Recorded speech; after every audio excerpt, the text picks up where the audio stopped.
Hi, my name is Isabella Johnston, and I am the Intern Whisperer. Our show is brought to you by Employers for Change, and today's tip of the week is all about our continuing series that is focused on unconscious bias. So, as you might know, everybody has some type of an unconscious bias, and it's important that we all acknowledge that. And there are things that we can do to make sure that we're more aware of our words and the impact it has on others around us. So, we also want to acknowledge Built In as the provider of these tips. Thank you so much. And today's tip is focused on height. And I am a short person, so this is significant for me. And if you're a very tall person, you will also identify with this. So, height bias is the tendency to judge a person who is significantly short or tall. I am 5'2". This may seem a little bit far-fetched, but one study found that one's annual earnings can increase up to 13% with an additional centimeter in height.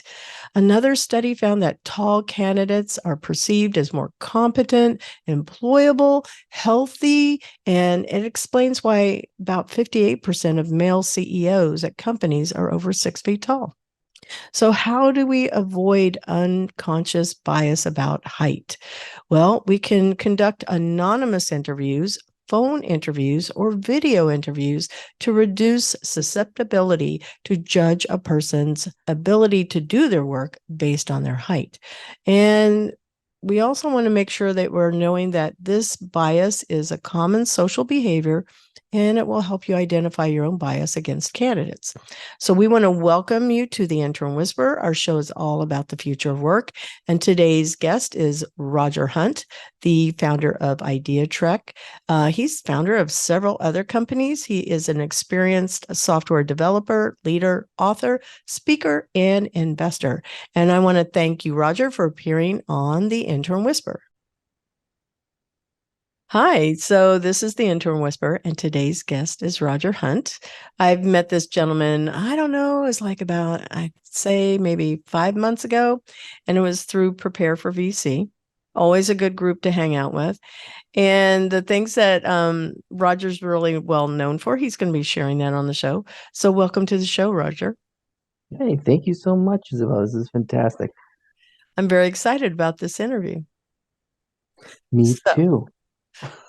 So one of the things, in case you haven't had a chance to listen to our show, is we always kick off the show with 5 words that you would say describe who you are when somebody is first meeting you.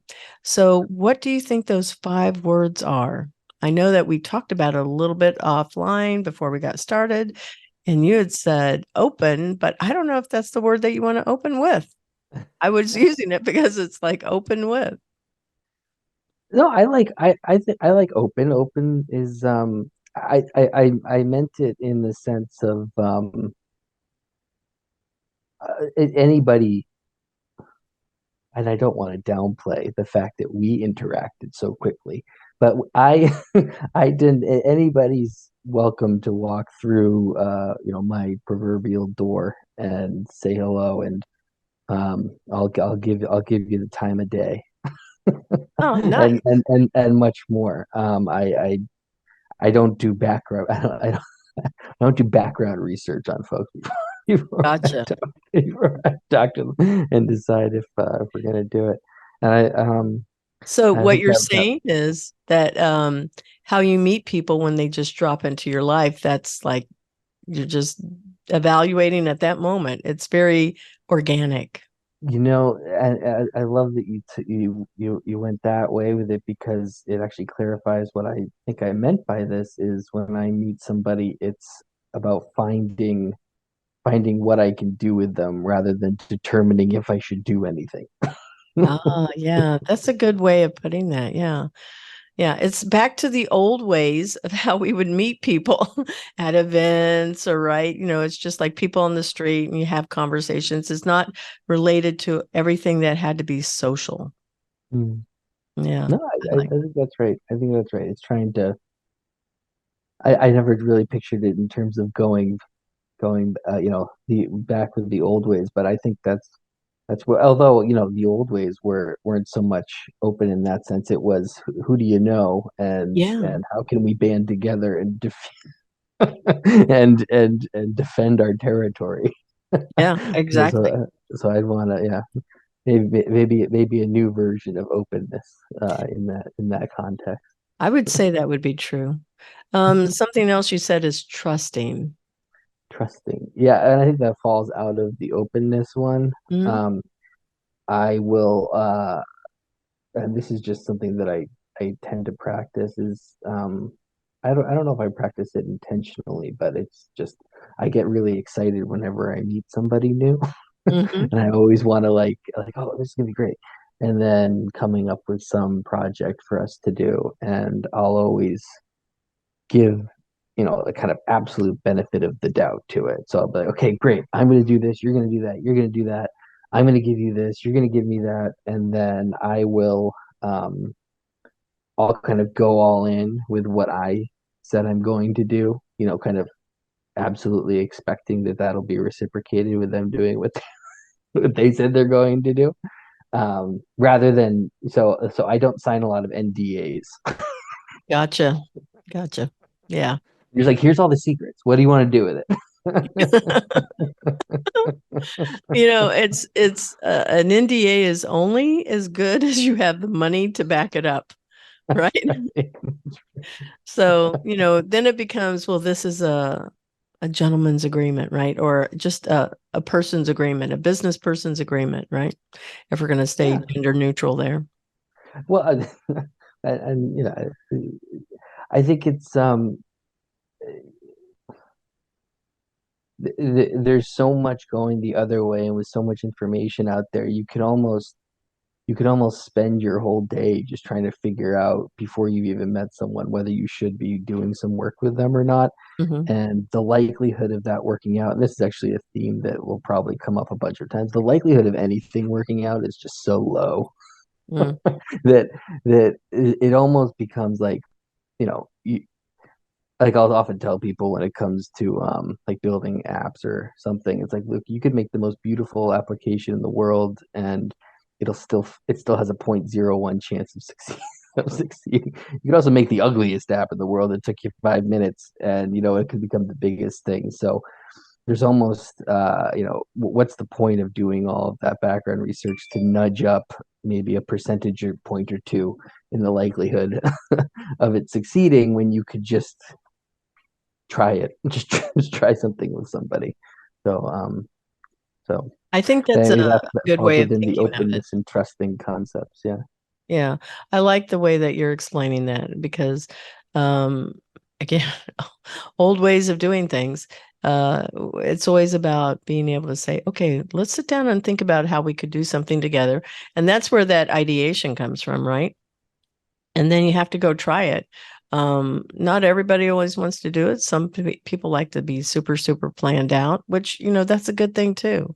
It, make sure you don't have a lot of error. There's You- space for planning once you've kind of come up with what you're going to do. You don't want to go build a bridge and just kind of wing it. Yeah. But the idea to build a bridge, right? Like, oh, hey, we're going to build a bridge over this, right?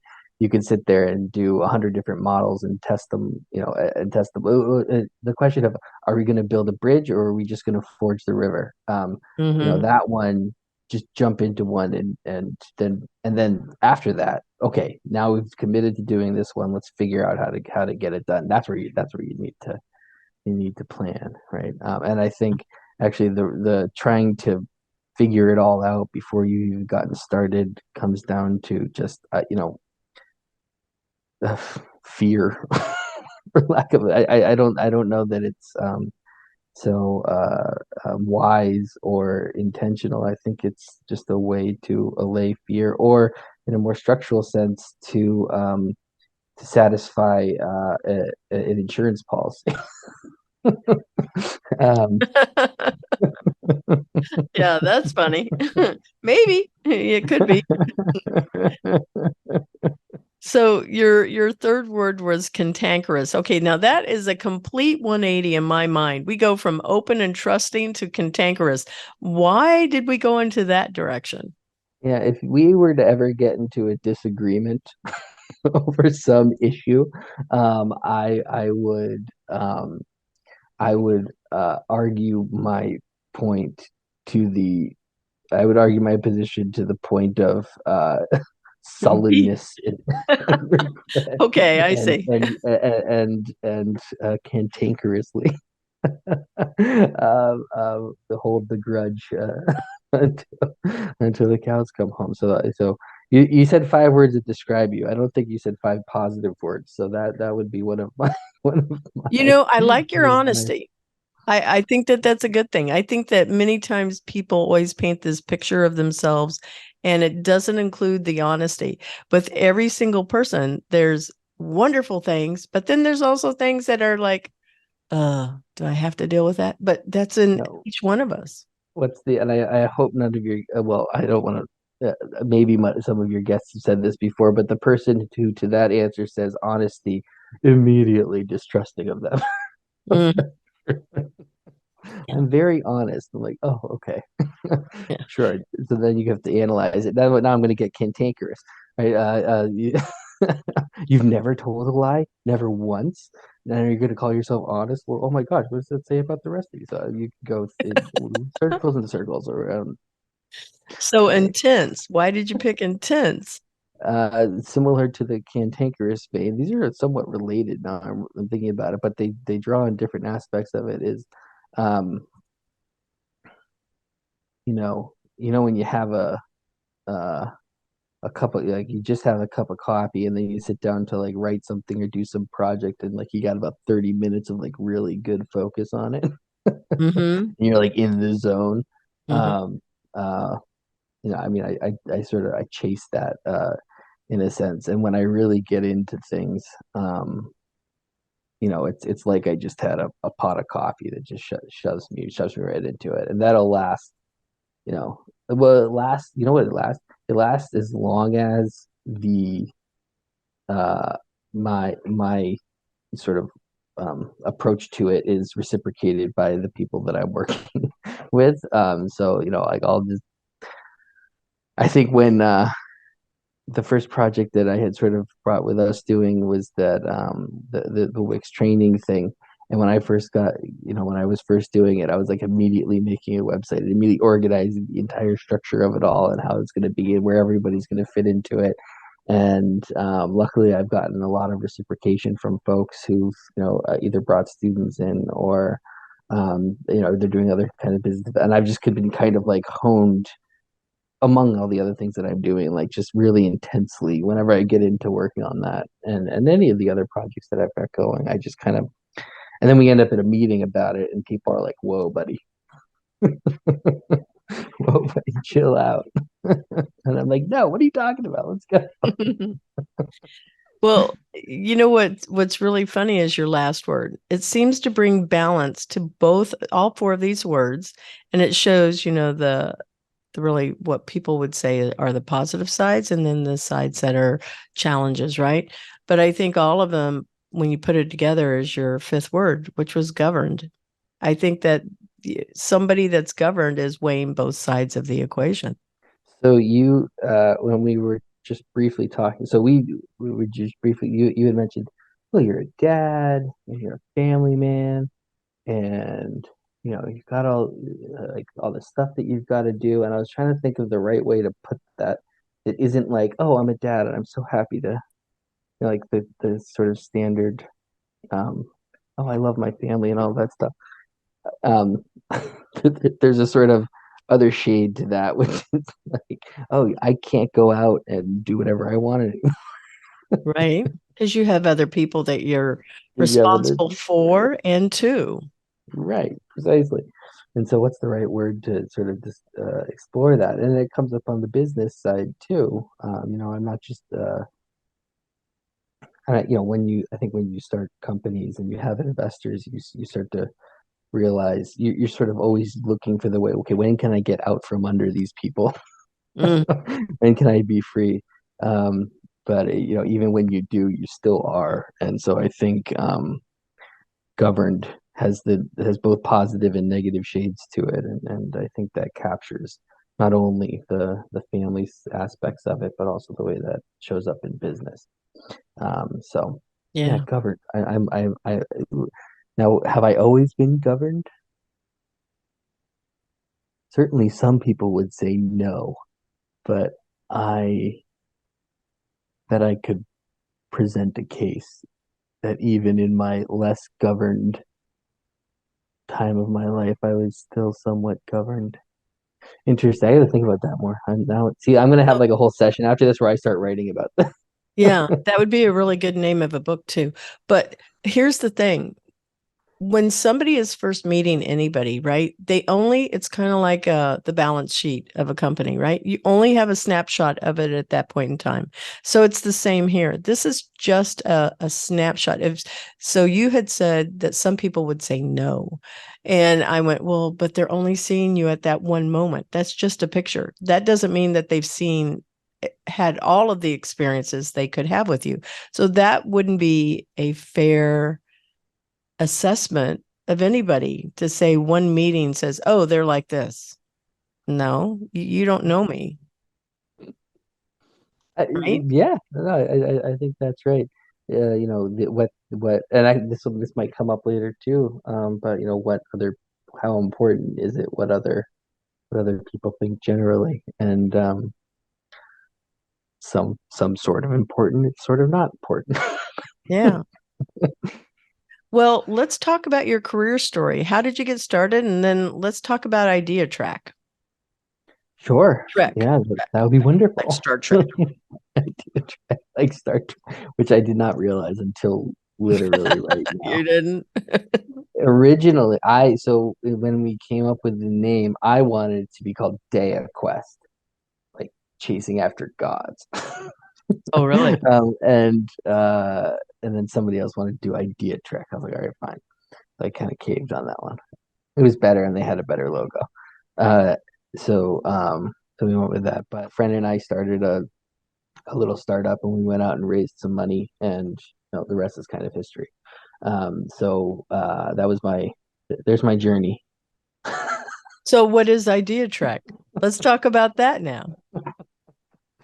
So, Idea Trek was originally a holding company where my friend and I placed it was kind of like we treated it almost like a trust. It was owned the company that we had started, and because we were part owners of the LLC, we were then part owners of the equity in that company. Um, and then and the plan was that, as we were building that company out, we were then going to go to acquire equity in a whole lot of other startups, and we wanted to have this nice portfolio of companies and just working. And this kind of goes back working with founders, right? And if when you're an investor in a company or you own some equity in a company, and you're not necessarily uh, you don't necessarily have you don't have KPI for the company or anything like that.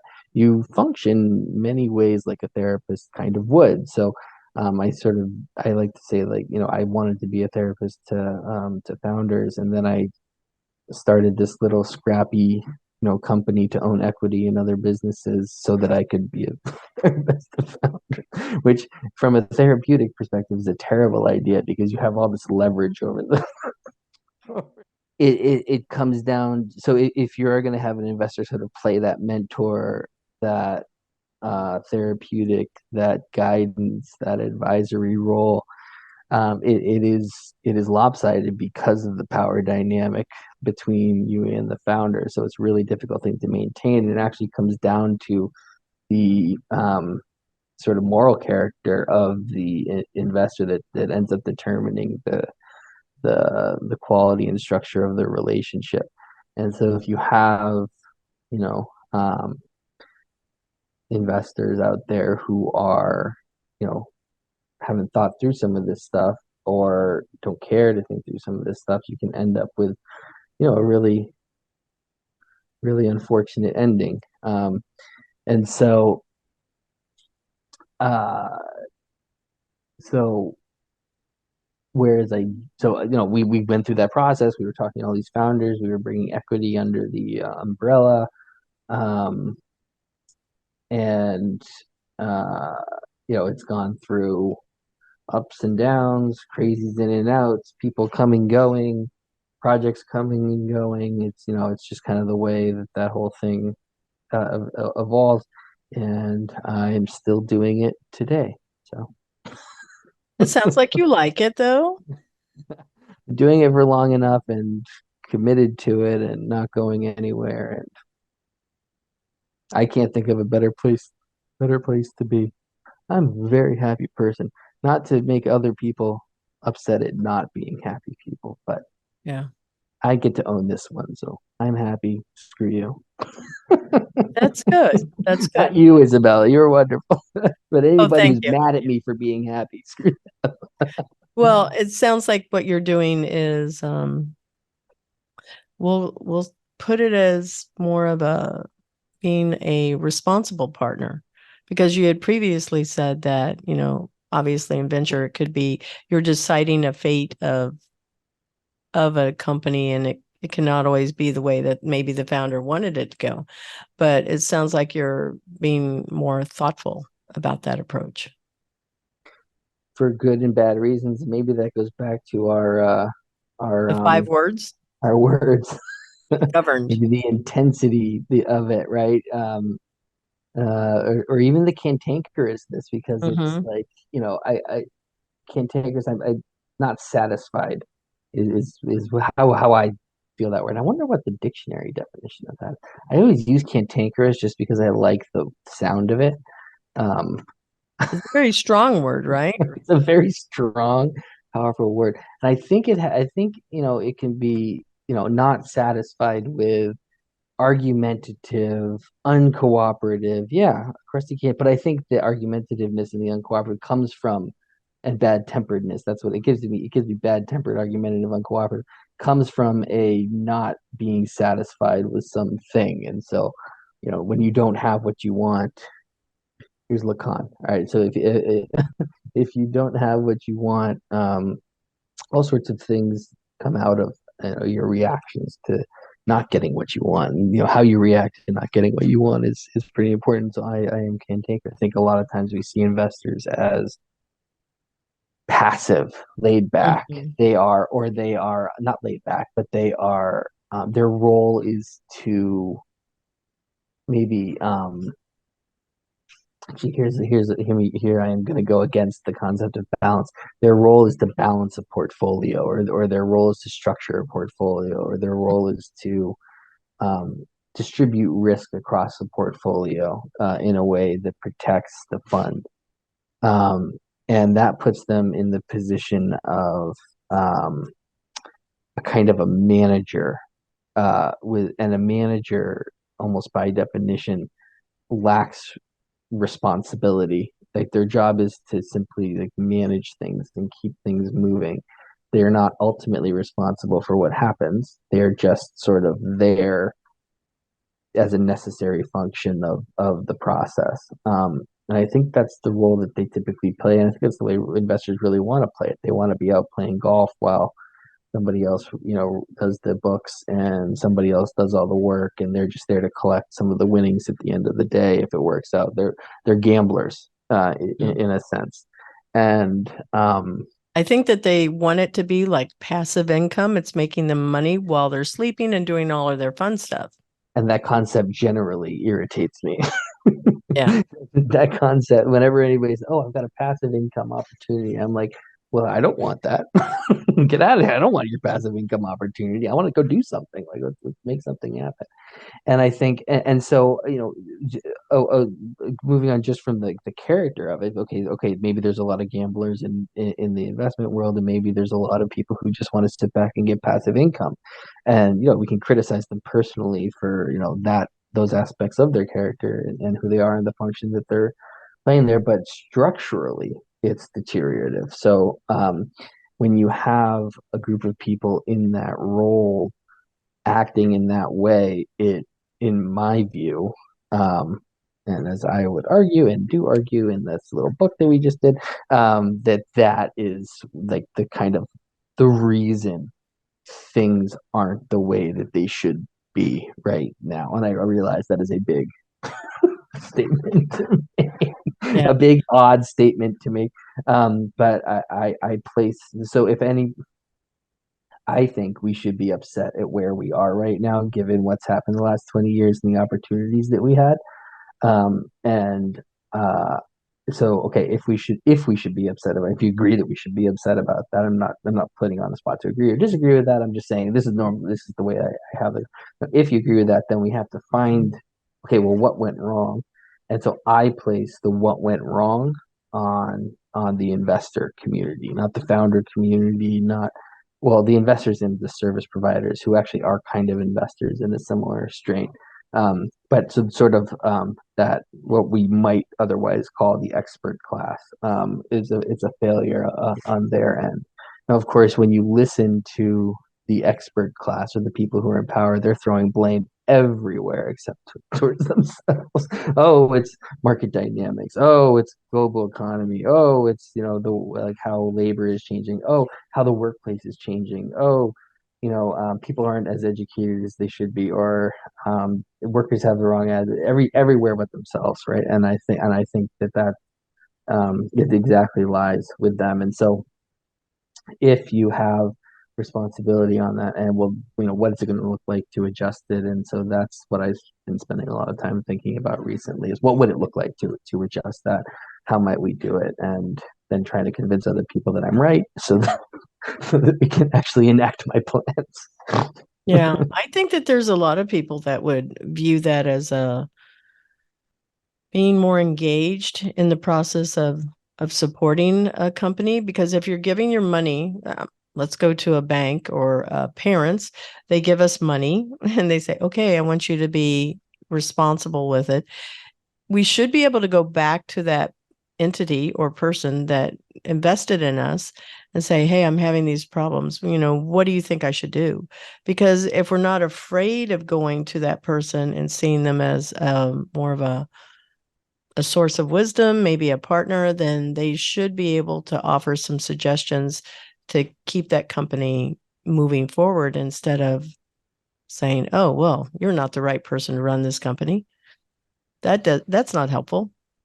Yeah, well, and so I would even okay here's a little I would phrase it more as um not so much going to them as an advisor or for help with my specific company.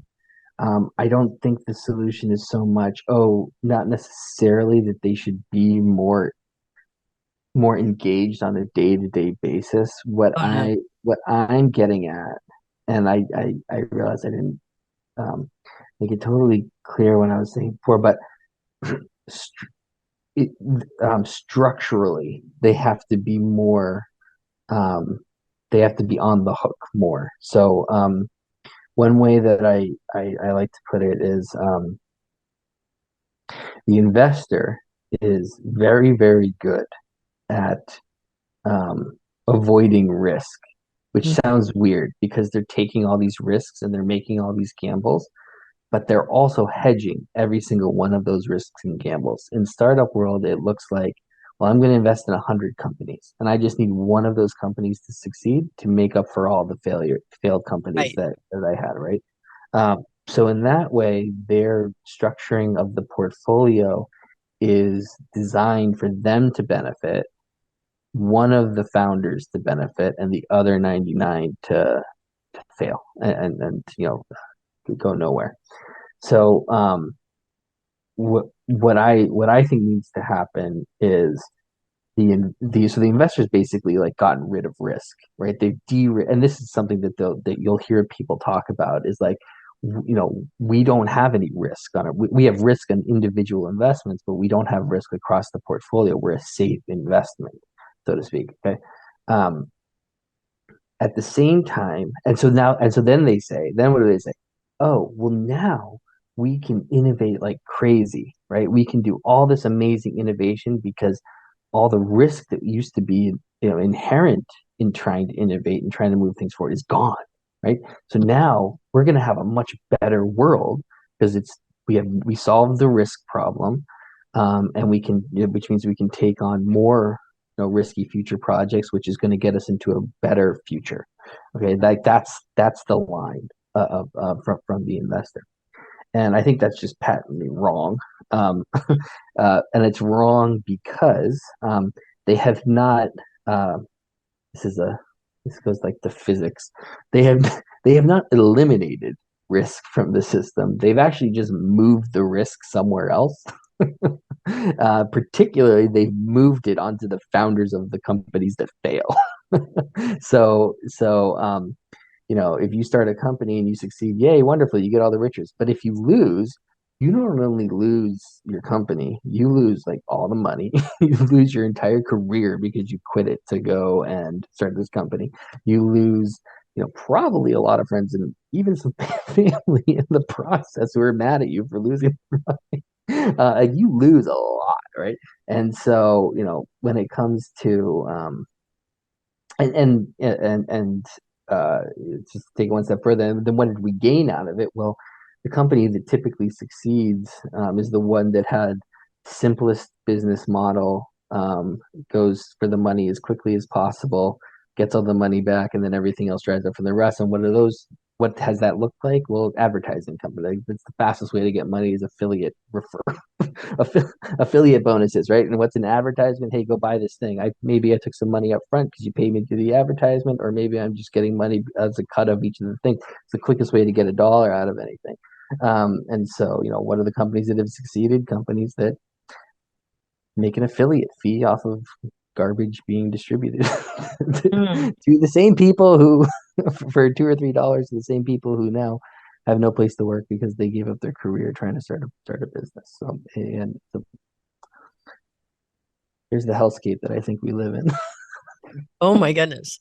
Well, we're going to take a moment just to acknowledge our sponsor, Transcend Network, and we will be right back. Transcend Network helps early stage startup founders find product market fit through weekly experiments, receive fundraising support, and build a global founder investor network for EdTech and the future of work technologies. The Intern Whisperer is affiliated with Employers for Change, and we thank Transcend Network for being a sponsor of our show. And so we're back to the second half of our show, and it really isn't, it flies by, Roger. It just always flies by. And so we are going to be talking about your book. What is it that you're working on? Let's talk about that. And how do you see it working into the future of 2030, if possible? I don't know. Sure, awesome. Yeah, and so I kind of went through parts of it just in an organic exploration, but I can try to do it in a more structured way here. So the book that is coming out is called Innovation Ethics: Reframing the Investor Thesis. Okay, Yes. everything that I just kind Say it of again. It's innovation framework, innovation ethics, ethics. Sorry. Yeah. and then the subtitle is Reframing the Investor Thesis. I love it. Okay. And it's really everything I was just talking about. So, we start off with, look, what where we thought we were going to be 20 years ago is absolutely not where we have ended up. Um, and why was that? What are we doing about it? Is that working? What else should we be doing? If not, what should we be doing about it instead? And what's the path forward? So, um, the sections of the book are set up to make that case that we aren't where we should be. And I think a lot of that is that, like, look, uh, all of the companies that are, extremely popular and awesome right now, or that, I'm sorry, that are not awesome, but are highly valuable right now, all got that way by essentially being affiliate marketing companies. Google is an affiliate marketing company. You give them some money and they promote your thing. And if you make money off of that, you keep giving them more ads. Facebook, same structure. Snapchat, same structure. Snapchat's not as valuable anymore right now. But um, everything that now, and there are some other things, some good work going on in EVs, but those are all getting crushed. I mean, they were popped up for a while there, but they're all getting crushed now, and who knows really what the future of that's going to be. There is There's some interesting things going on in material sciences. I'm very, very, I'm not anti-medicine or anti-science or anti-establishment necessary in that sense, but I think big pharma is just a con game that is just sucking a lot of money out of what could otherwise be really be put towards developing really great things. And I guess I'm not anti-medicine, but just the way that we invest in medical technology, I think it's just absolute nonsense. I don't I agree necessarily with want. you. Yeah, I think I think a lot of people do, unless they're from Kenmore Square, and so I get into they're like, we're saving lives, we're saving lives. I'm like, some lives I know, but like, what else could we be doing with that money compared to what it's all going into right now? Oh, it's very expensive to, figure out these new treatments and run all these trials and make sure that things are going to work. I'm like, I know, I understand, but at the same time, like, how much time are we adding to people's lives here? And there are some cases where like you are saving, somebody would might have died in their 30s, but now they get to live into their 60s. Fantastic. We want that. Um, I'm gonna walk myself into a really bad setup here. So I have some cantankerous views on that maybe not everybody should should hold. And I'm not the best person to criticize big pharma out there, but for the content that's out there that I read that does, I do find it compelling at least to think about it. And I shouldn't be singling them out because I think the Shoshana Zuboff's work on Google and surveillance capitalism is actually far more destructive than anything that's going on in big pharma. But it's a crotch in my it's a crotch in my jaw.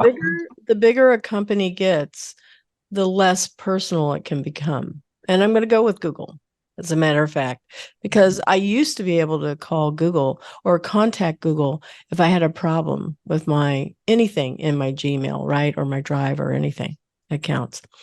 And they went from having live support to live chat. And now you can't even hardly get that. I mean, it's really hard. The same applies for Facebook, for AWS. Well, no, AWS will outsource to other countries, but YouTube, YouTube and Facebook, you can't contact a human. There's no way to get a human.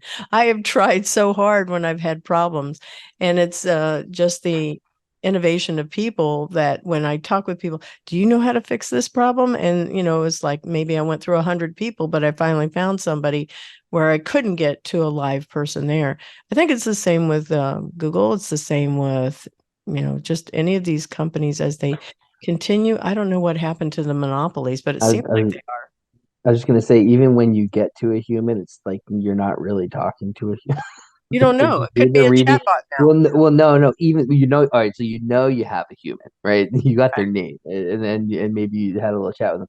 But then when you get into the troubleshooting, they're just reading off a list. I mean, a computer could just as easily do it. And then when you get to any point in the conversation where like they can't go beyond that list, then it's over. I mean, yeah, because it's not they just can't empowered beat to you into solve a submission. problem.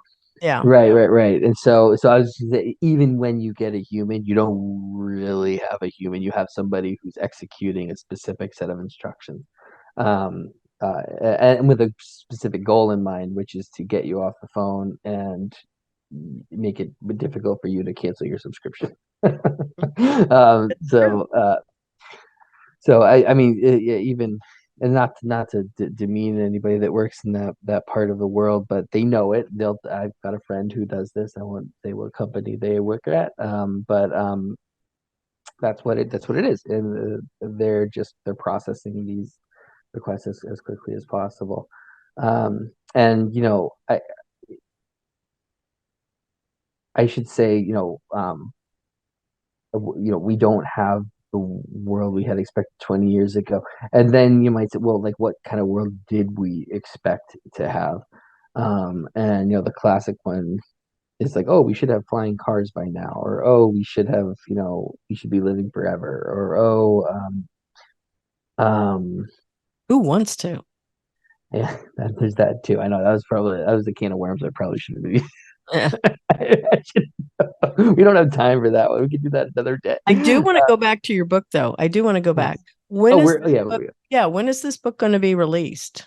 okay, so it should be coming out like any day now. So the final proofs Okay. went back, it's signed off, and on the publisher's website, it's being published by Ethics International Press, and um, it should be any day that I at least get my copies. Got it. And then Well, I think it's pre-order right now on the website, but that switch should flip any day. So it starts with just sort of like outlining that, and then so I sort of lay the blame uh, on so we're not where we thought we were going to be 20 years from now. Okay, well, why is that? And I put a lot of the moral responsibility on the investors back. And so then the solutions that I ultimately come up with are, how should investors adjust? So I put the moral responsibility onto the investors, and then try to explain, like sort of like I was just doing. They've figured out risk distribution across a portfolio and imagine that they've eliminated this risk when in fact they've just sort of pushed it somewhere else. And because it's been pushed somewhere else, it's creating all these other problems. Um, so, what can investors do to fix the problem? And in order to figure that out, we have to go a little bit deeper into the problem. And so I spent a lot of time criticizing disruption theory, which, if anybody ever heard the Facebook, move fast and break stuff, yep. that is a sort of mantra for disruption theory, which is actually quite old. Early 90s, it gets really formulated by Clayton Christensen. There's a wonderful um, uh, well, in any event, so he he he talks about I'll go back just a little further. So um, innovation in its modern uh, concept is just everybody. It's this idea of like new things. Like you've created a new process, you've created a new product, you've created a new something, and innovation is really important to markets and an economy because you need to be stimulating growth. And how do you get growth? Well, you create like new sorts of things that people can then consume, which will then continue to perpetuate growth, and great. Okay, so we've got this concept of innovation. It's an economic concept. Late 20s, early 30s, Joseph Schumpeter. So that goes through a process for a while, and in the 1950s, it kind of hits its pinnacle, and we get this golden world, the golden era, and where all this new stuff's coming out all the time. We have innovation left and right. Interestingly, we have the government highly invested in a lot of these innovations. They're putting up a lot of the money to make this stuff happen, and the world is changing blink of an eye throughout this period.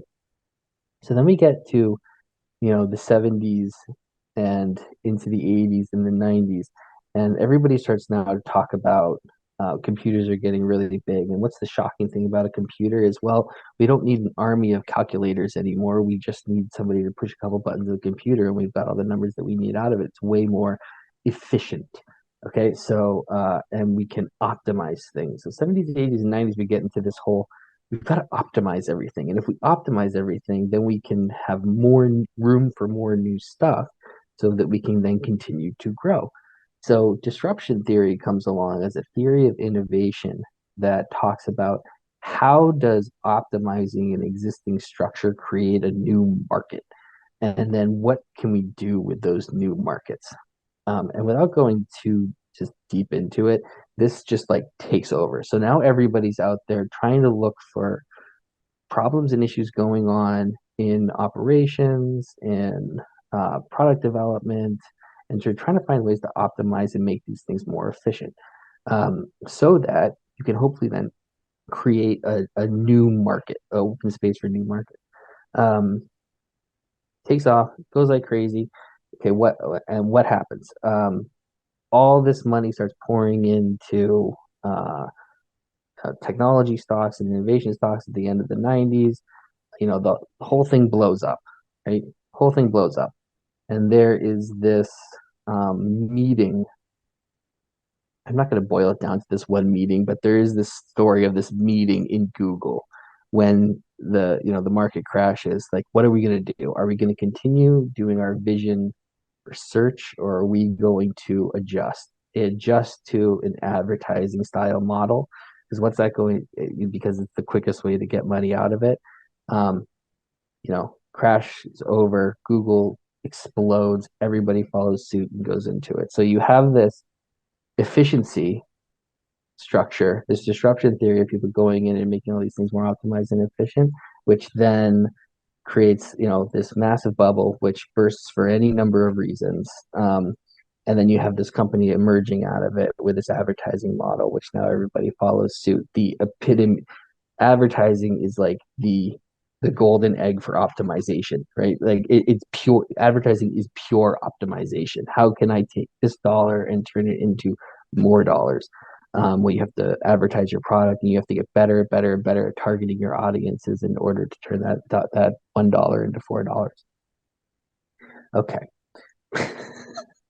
Rant over. That's really no. You're really, really interesting. I'm assuming a lot of this might be found in your book, which is going to be I think would be a bestseller, because first off, you opened with this whole destruction theory, and I don't think that many people honestly may know that unless they've gone through courses in economics, somewhere in there. That sounds like that's where it usually falls, because I've gone through an MBA program and I don't remember hearing this. And so for me, it's fascinating. I really like this information that you're sharing here, because it's nothing that we had thought about. And when you had mentioned that, Zuckerberg had used that as the, work fast, break things.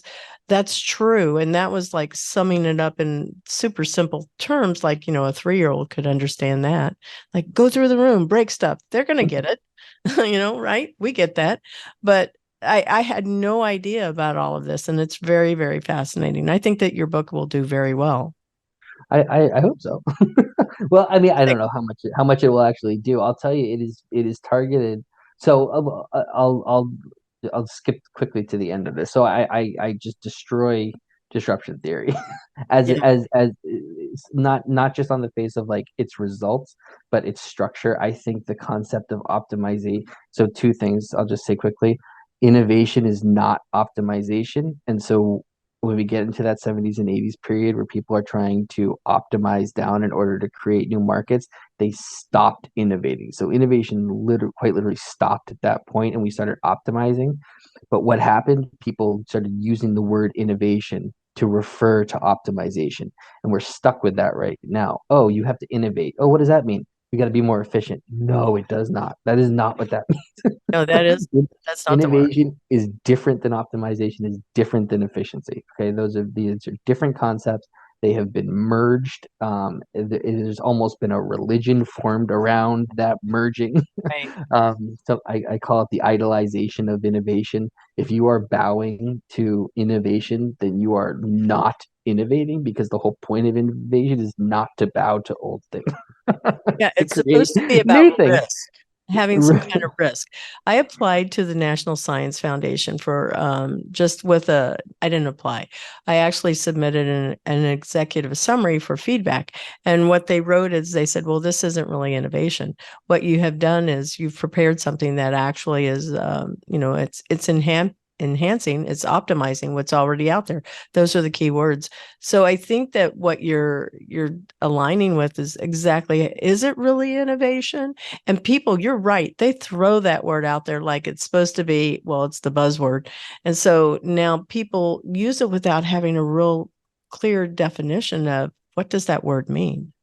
All you need to do is say it, and you are it, which is what I mean by I mean that it couldn't be more, not to downplay any religious text or anything, but it could not be more the word of the word the word at the beginning there was the word, right? So if I Yeah. say it's innovation, then it is innovation. So anyways, and I don't want to get hung up too much on that. The Where we get after that, so this isn't totally unrecognized in the world, and the result of it again is that you have investors who are optimizing, making their portfolios more efficient by distributing risk across it. And then the mistake is imagining they've eliminated risk from the entire thing. So this conflation isn't just affecting people who are creating new products; it's also affecting the people investing them. And I actually think it's the people investing in them that have more of the responsibility to adjust what's actually going on. Mm. And so now this isn't totally unrecognized, and there are a couple structures out there, and I go deep into these into the book as well, that have come up as replacements for realizing the problem. What are we going to do about it? And the three that I go through in the book are effective altruism, social innovation, and impact investing. Mm-hmm. Effective altruism is pretty interesting. I won't go totally into it now. Is it's simple on the face. It's simple on the face of it. It is figure out where your money is going to be most do the most good and send all your money there. So this comes out of the sort of new utilitarian school. If you're walking by Peter Singer, philosopher, utilitarian philosopher, it had came up with this little thought experiment that gets thrown around all the time. You're walking by a pool and a baby's drowning in it, but you're wearing really nice shoes. Should you walk into the pool and save the baby? It's like, of course you should. But if you do, you'll ruin your shoes. Right? You're very expensive, very nice shoes. Of course you should go in and save the baby, right? So he's saying, why are you buying $10 martinis when you should be giving your money to people starving in other countries around the world? Something along those lines. And so the effective altruist says, okay, well, let's examine it, right? How expensive how much good are my shoes, and how much good is going? Should I buy the shoes, or should I give my money somewhere else? The thought around this whole thing is like, look, precisely, money is being invested in the wrong ways and into the wrong things for the wrong reasons. So how can we do it better? And what they actually do is they kind of apply the same efficiency thinking. This is my criticism of it. They apply the same efficiency thinking of disruption theory, right? So we're going to be if we're more efficient with our dollars, then we're going to be doing the right thing, right? If we're more efficient, then we're going to create more markets and get better growth.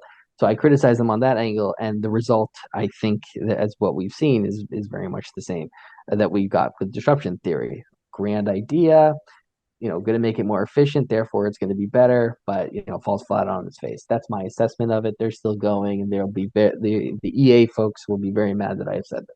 They'll say you're wrong about all this stuff. And anyway, all right, so that's my criticism of it, is they're essentially using the same logic that got us into this mess. And why would we expect a different result there? I'm going to throw a question at you, though. Oh, please. Yeah, sorry. Yeah. So what ethical dilemmas do you foresee by 2030? Let's say, your book's out, we know it's going out like in a week here. Do you address ethical dilemmas in the book also? Well, how people are investing in money, and this definition where we're all using our own personal definition of what innovation is versus like the real definition.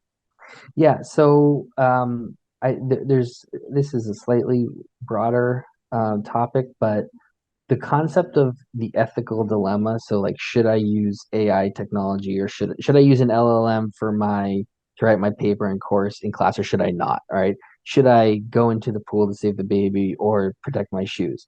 These sort of dilemma setups in ethics. I actually kind of think structuring ethics as a set of decisions like that gets us into a lot of problems. It's the trolley, classic trolley problem. You've got, should I switch the track and save, kill 5 people to save 1 person, or these decisions. So treating ethics in a decision matrix or decision theory, or some sort of like, I have to make the correct, the good, the right decision. I think that setting it up like that is actually, again, more of the the structure that's got us into the problem of trying to figure out, and I sort of mentioned this at the beginning, what's the best decision? Well, let's analyze the whole thing and figure out which one's going to be best and then do that. Of course, you just don't know what's going to be best at the end of the day. So, anything that you're doing in the lead up to figuring out what's best, the only service it's really providing is it's making you feel more comfortable about the decision that you're making. Mm-hmm.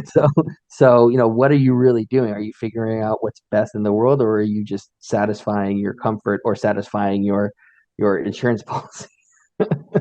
Hey, because this happens all the time, right? Oh, hey, we ran all these tests and we did all these things and it failed, but you can't sue me because I did all the due diligence, right? Right. And it's like what a bonkers way to handle all this, like that, and that's the way that they do handle. All right, so anyways, putting it in terms of these decisions, I think is the ethics is a much more fundamental structure, and I think it is a more fundamental and structural concept that has to do with relations among people in a group rather than a specific decision that one would make one way or the other on any given topic. So what is the moral dilemma or the ethical dilemma that we're facing is, well, how do we move away from sort of decision structure to a decision theory of ethics to a structural understanding of our moral responsibility in any given dynamic. And one of the and so when it comes to technology, what's the dynamic that we're addressing? I call it the innovation dynamic. And this is sort of a big part of the book is how can we, and actually my sort of theory, my tagline, my suggestion is we need to fairly redistribute risk across the innovation dynamic. Okay. Right now, we don't have a fair distribution of risk across the innovation dynamic because of things I talked about before. The investors they have eliminated risk from their portfolio, but not from the dynamic. Where's the risk gone? All onto the founders.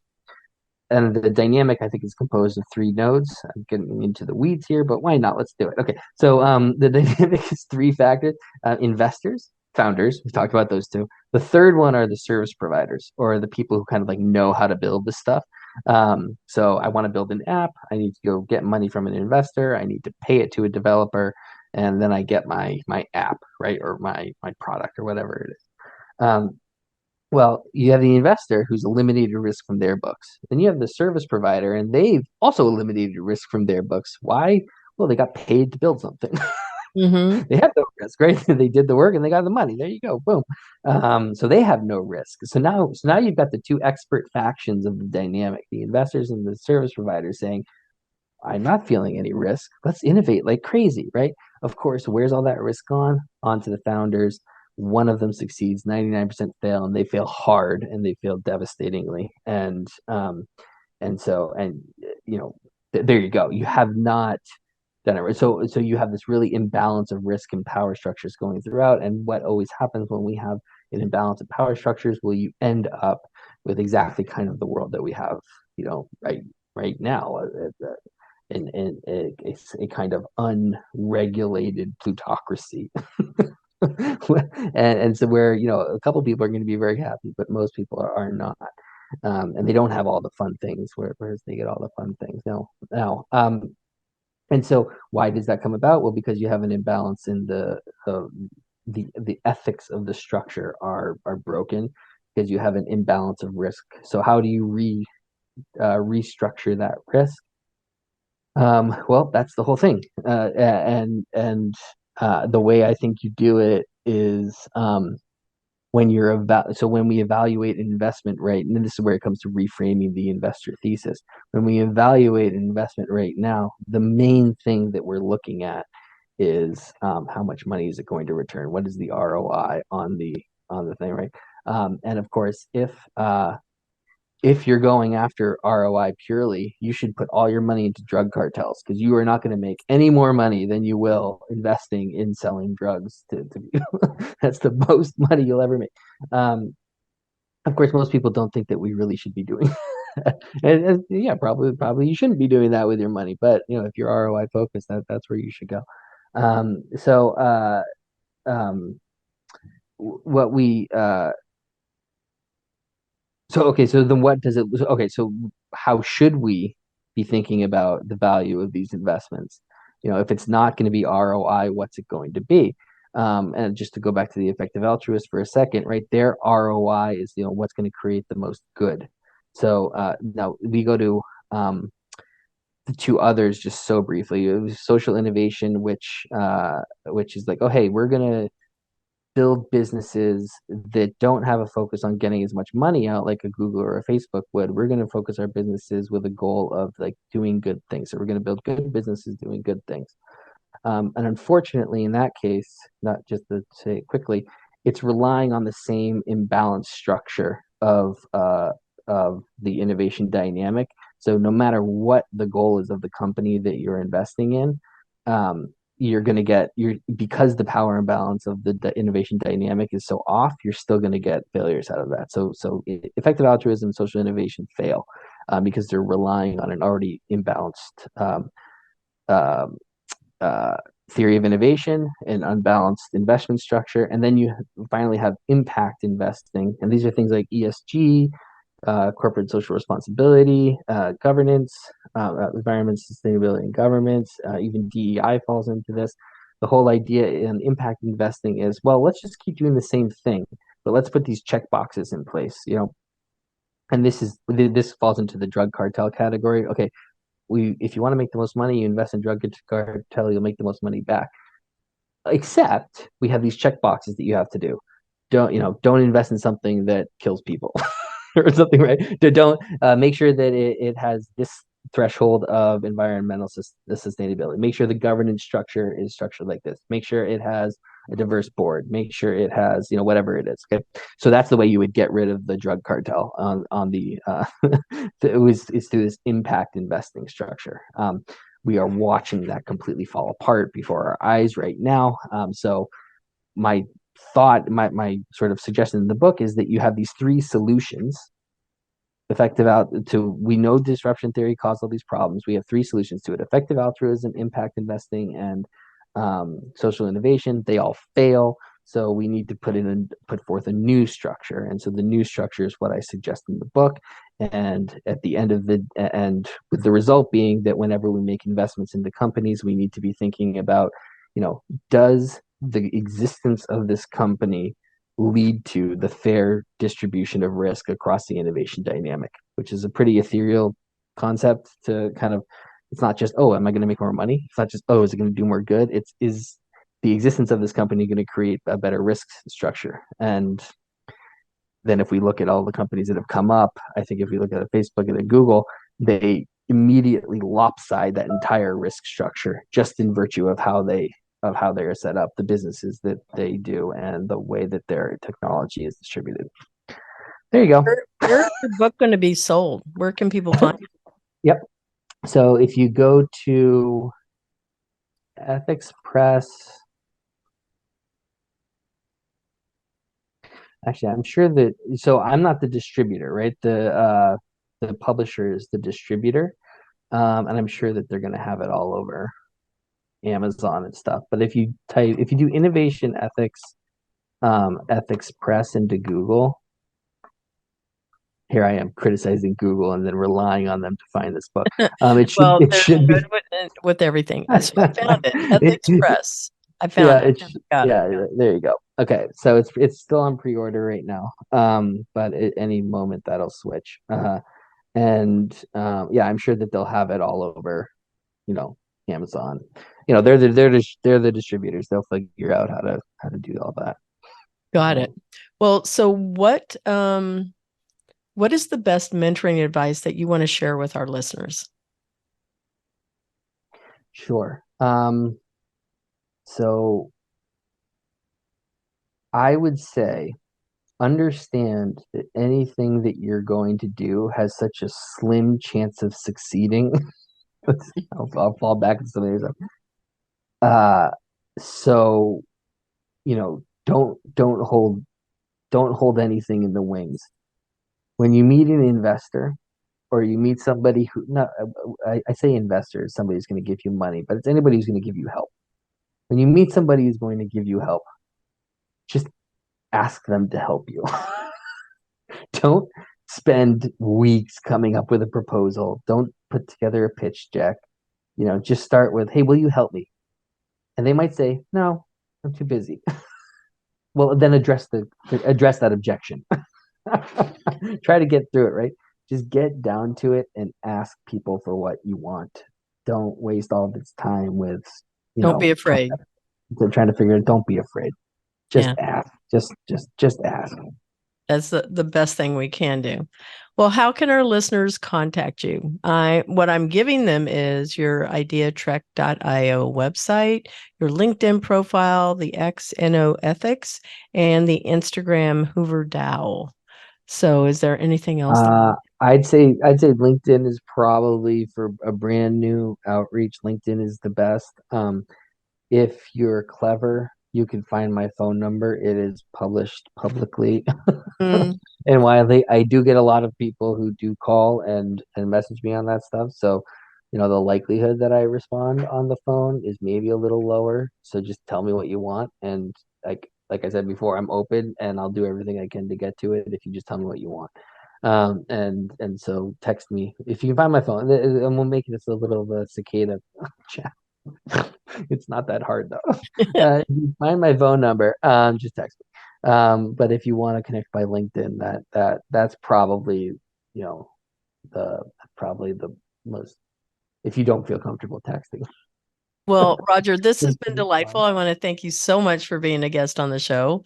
I know we're going to have a continued conversation. I'm predicting that your show will do very well because when you are sharing about your book, it's going to be amazing. And I'm just so you know, I think I told you the wrong date. This show will drop next week on Tuesday. So you can look for it then and it'll be able to help support those book sales. Oh, I can't wait. That's very exciting. I appreciate that. And I'm going to get on my team to distribute widely and farly and try to win the contest. So, and just so our listeners know, what he's referring to is that whoever has the most downloads by the end of 2023 here on audio, they get to come back to the show as a guest again next year, and they can win a first, second, or a third place prize. And there's a press release.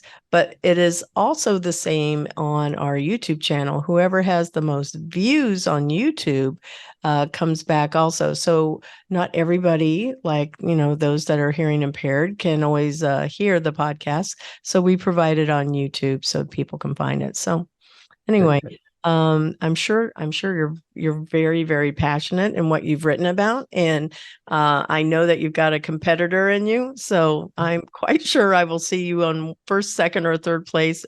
And who knows? I've never had them cross over where somebody was first, second, and third on both, on video as well as audio, but it can happen. Yeah, we'll see. I'll only accept one prize. How's that sound? We'll defer. Okay, that's fair. Yeah, that's fair for everybody else. Now I have to win because I just you just made it a goal. Yeah. I just made it a goal. All right. Yeah. Well, thanks so much. Cheers. So we want to thank our sponsor, Cat5 Studios, and thank you to our video production and editing team, Gabe Laporte, Tommy Myers, Andrew Pagot, Julissa Hurtado, and our music is by Sophie Lloyd. Visit Employers for Change at www.e4c.tech to learn how you can create real diversity and inclusion culture while skilling your people for the future of work. Thank you for supporting the Intern Whisperer by subscribing to us on Podbean, our Employers for Change YouTube channel, or stream from your favorite podcast channel. Subscribe today.